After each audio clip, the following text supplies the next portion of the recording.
Días, les habla Carmen Cedeño de Bonfanti, estudiante de la Universidad Fermín Toro en la Escuela de Ciencia Política. En la Cátedra de Análisis Político, hoy vamos a hacer una entrevista sobre las políticas públicas a nuestro estimado amigo Irán Gaviria. Primero que nada, vamos a dar a conocer un pequeño currículum del personaje para que sepan con quién estamos hablando. El doctor Irán Gaviria, en la actualidad, es el presidente del Partido Unión e Entendimiento. Fue ministro de Agricultura, fue embajador de Venezuela en Francia, además de tener una larga trayectoria como productor y en el área de enseñanza con sus programas que hacía sobre la producción y cómo enseñaba a productores a manejar nuestro campo. Muy buenos días, doctor. ¿Cómo está usted? Muy buenos días, muchas gracias por esta oportunidad y dispuesto a responder las preguntas para profesores y estudiantes. Muy amable, doctor. Quisiera saber cuál es su opinión sobre el historial de las políticas públicas en Venezuela. En los últimos 17 años, para no hacer un recuento excesivamente largo, las políticas públicas se han caracterizado, a mi juicio, por tres elementos. Primero, la centralización de las decisiones. En segundo lugar, la presencia omnipotente del Estado. La estatización, lo cual significa prescindir y en muchos casos perseguir al sector privado. Y en tercer lugar, la militarización de los organismos del Estado responsables de llevar adelante esas políticas públicas. ¿Por qué centralización?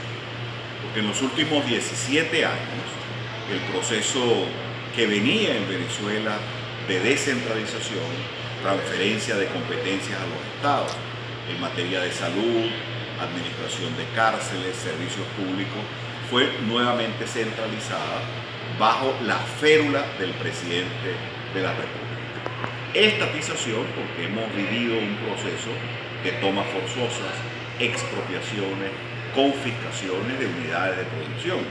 En el sector agropecuario, que es mi tema más próximo, las confiscaciones de leña, de centrales azucareros, de plantas procesadoras de leche, de torrefactoras, de centrales procesadores de caña, de plantas procesadoras de sardinas y de atún, ha sido la característica. Y luego, finalmente, la militarización, cuando uno ve los despachos hoy en día de economía, de alimentación, de industrias básicas, las presidencias de empresas del Estado, ve a oficiales de las Fuerzas Armadas al frente de cada una de esas instituciones del sector público y más recientemente con la designación del general Padrino López como jefe del área económica en la práctica para la gran misión abastecimiento soberano. Este último elemento, el de la militarización de las políticas públicas, se hace más que evidente. Bueno, sabiendo que lo que es la política pública es símbolo de democracia, vemos con la explicación que nos está dando el doctor que es una contraposición, porque si vemos que las políticas públicas son las acciones que utiliza el gobierno para darle solución al ciudadano, a su elector o no elector, y vemos lo que está pasando en el país, que muy bien lo ha resumido usted en los últimos años, vemos que es muy contraproducente, porque las políticas públicas, en vez de favorecernos, que ha tomado el gobierno a nivel de todo eso, nombramientos de militares, la parte económica, el control cambiario, o sea, hay muchas políticas que lo que han hecho es desmejorar la calidad del venezolano. En base a ese escenario, doctor, ¿cómo ve usted la perspectiva con las políticas públicas próximas en este país? Bueno, hay que señalar que estos tres elementos, la centralización, la estatización y la militarización de las políticas públicas, han producido los resultados lamentables que tenemos hoy en Venezuela. El aparato productivo está en el suelo, tanto el aparato productivo del sector público, hierro, aluminio, electricidad, telecomunicaciones, petróleo, las empresas del sector privado que fueron confiscadas, están hoy en su mínima expresión en cuanto a productos que generan o a rentabilidad. Nosotros tenemos también la inflación más alta del mundo. El Fondo Monetario Internacional ha dicho que para este año podemos estar en 700% de inflación, la inflación más alta del planeta, una caída del Producto Interno Bruto del 10% del PIB, y ve, las reservas internacionales están exhaustas, y cuando uno ve las colas en farmacias, bodegas y supermercados, se da cuenta del fracaso de estas políticas públicas para garantizar el abastecimiento pleno de alimentos, medicinas y repuestos. Entonces, estas políticas públicas han fracasado y lo que han traído es hambre, miseria y desolación. ¿Qué políticas públicas habría que hacer? Aquellas que, sustentadas en la Constitución, especialmente los artículos 299, que habla del régimen socioeconómico de la República y establece la necesidad de una alianza entre el sector privado y el sector público, que respeta la decisión de cada ciudadano de dedicarse a la actividad económica de su preferencia.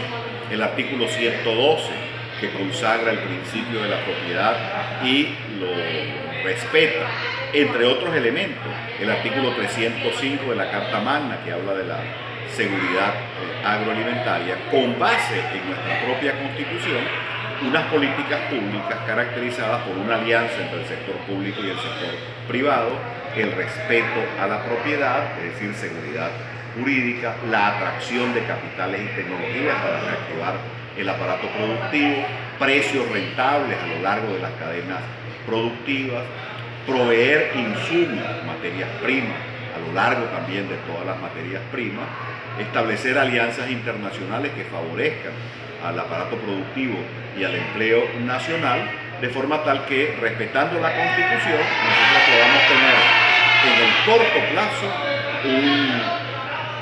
una economía floreciente, y yo no tengo dudas de que aún con las reservas petroleras que tenemos, estando el petróleo a menos de $40 el barril, tenemos la capacidad de negociación, de renegociar la deuda externa, atraer capitales, incluso capitales venezolanos que se han ido al exterior, reactivar la economía, aumentar el empleo y el poder adquisitivo, mejorar los servicios, unas políticas públicas, repito, sustentadas en la Constitución Nacional.